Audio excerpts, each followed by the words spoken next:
Hello guys, did it ever occur to you that you followed every step when coding, but your development build still failed? And you kept on thinking that did I mess up? Where did I go wrong? Or was it the tutorial which was never right at the first place? What if you could record your screen, hand the AI the original instructions, and have AI tell you exactly what you did, what you missed, and what you did extra, all with the time stamps? Today, we are building just that. In 30 minutes, everything locally, nothing leaves your machine. Welcome to my blog. My name is Amit, and if you are new, please subscribe, hit the bell button, and let's get into it. Here is a moment everyone has had. You followed the tutorial, and at the end, something feels off. Did you skip a step, or did the tutorial skip a step? You don't really know. You are just stuck. Students get this when they are doing their homework, developers get this when they are working on the tickets, people learning to cook get this with their recipes. Support agents get this with the company procedures. It's the same problem everywhere. You can't easily check your own work against the instructions. So what you really wish you had is a coach.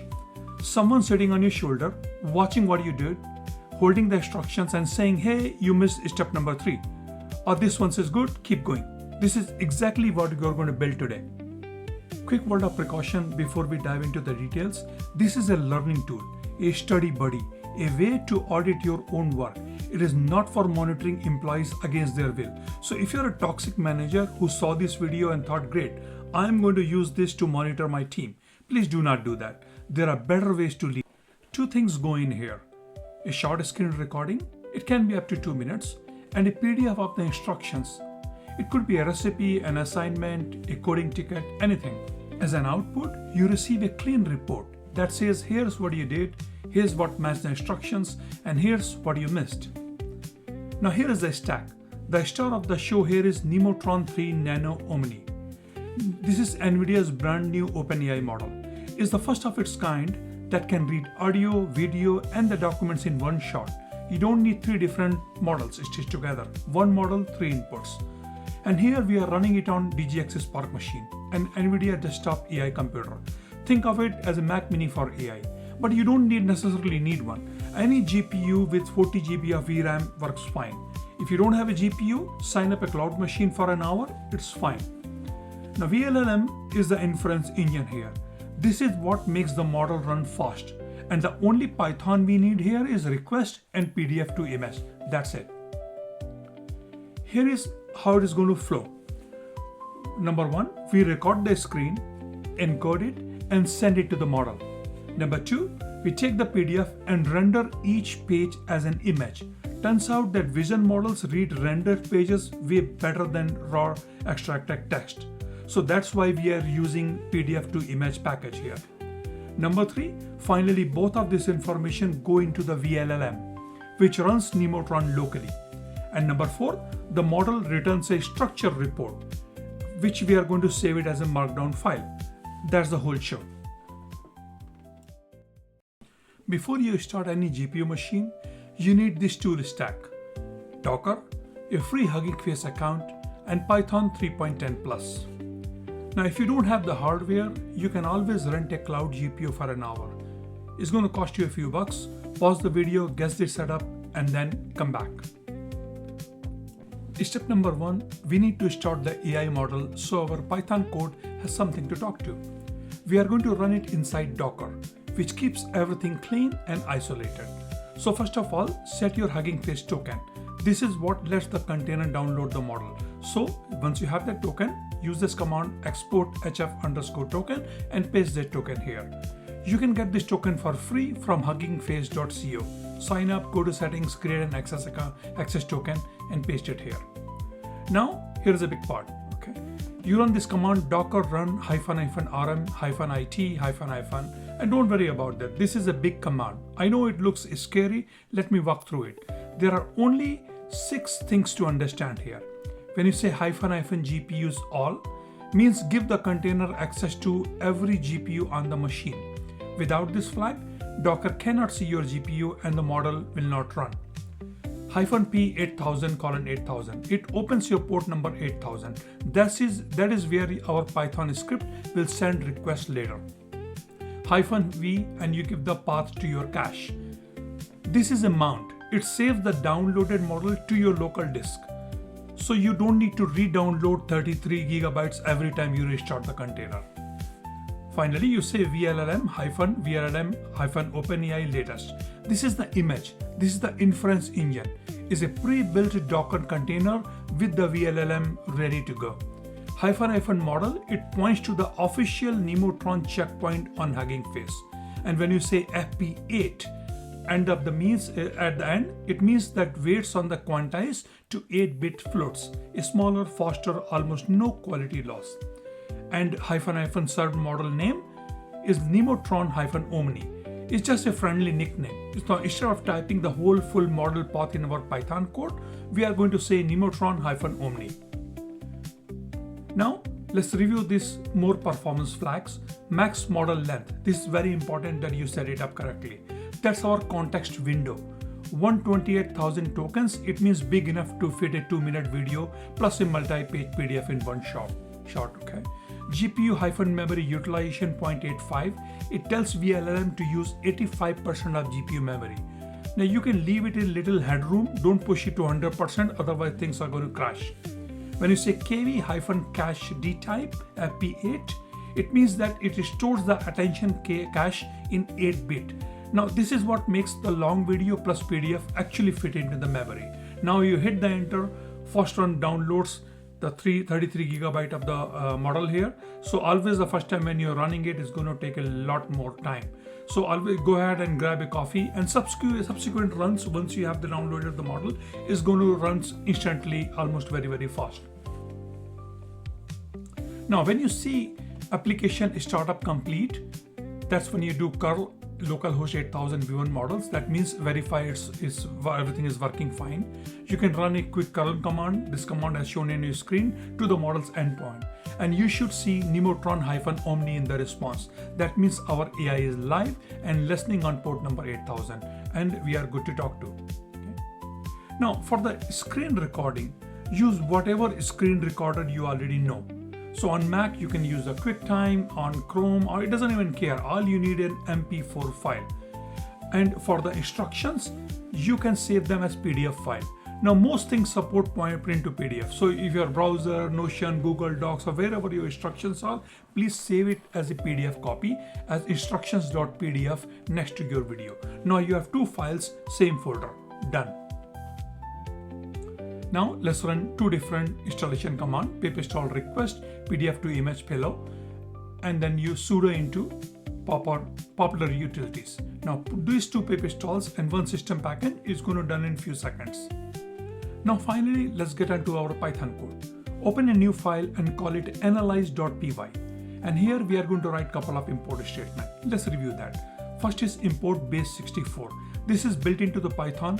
We need it because the API expects video and image data as a base64 encoded strings. This is not expecting a raw binary, so that's why you need to import base64. Second is import request, the library we are going to use to talk to vLLM over HTTP. Next is convert from path, from PDF to image. Now this is what turns each PDF page into an image, and that's what we are going to send it to our LLM model. Next is bytes IO. This is a tiny in-memory buffer. So we are going to use it to convert PIL images into PNG bytes without writing temporary files to disk. And then we define 2 different constants here. vLLM URL. This is the URL where we are going to send the request, which is like localhost 8000 v1 chat completions. And next is model. Now model here is the friendly name we gave it in Docker. So remember in the Docker command what we used earlier, we said our model name equals to Nemotron Omni. Now let's write our first helper function. Now its job is to take a video file and return a base64 string. So we write a function define encode_video and we give the path as a parameter here. Now f.read. So first of all, you say you open the file, open path RB. That means it's going to open the file in a binary read mode. The B is critical here because videos are binary data, not the text data. f.read, it's going to load the entire file into the memory as bytes. So it's fine for our 2 minutes video because they are small. Next is you return base64.p64 encode. Now this statement, this function is going to turn those raw bytes into base64 safe characters that can travel inside JSON. And finally, we say decode UTF-8 is going to convert the results from a bytes object into a regular string. That's what the API actually expects. So 4 lines, very simple function. Now write second function, helper number 2. This one is a little more involved. So you write define encode_PDF as images and you give the PDF path and DPI equals to 150. Now primary goal of this function is to turn each PDF into base64 encoded PNG images. Now quick aside on why we are doing this. We might think we just extracted text from the PDF, why you need to do this again. That's how most of the application works. But Nemotron is a vision model. It reads rendered pages way better than raw text. Why? Because a page is more than text. It has diagrams, screenshots, layout, headings, tables. The render is an image. The model sees everything a human reader sees. So that's why it's very, very important that you use PDF to image. Now the code convert from path is opens the PDF, give us back a list of pages, 1 PIL image per image.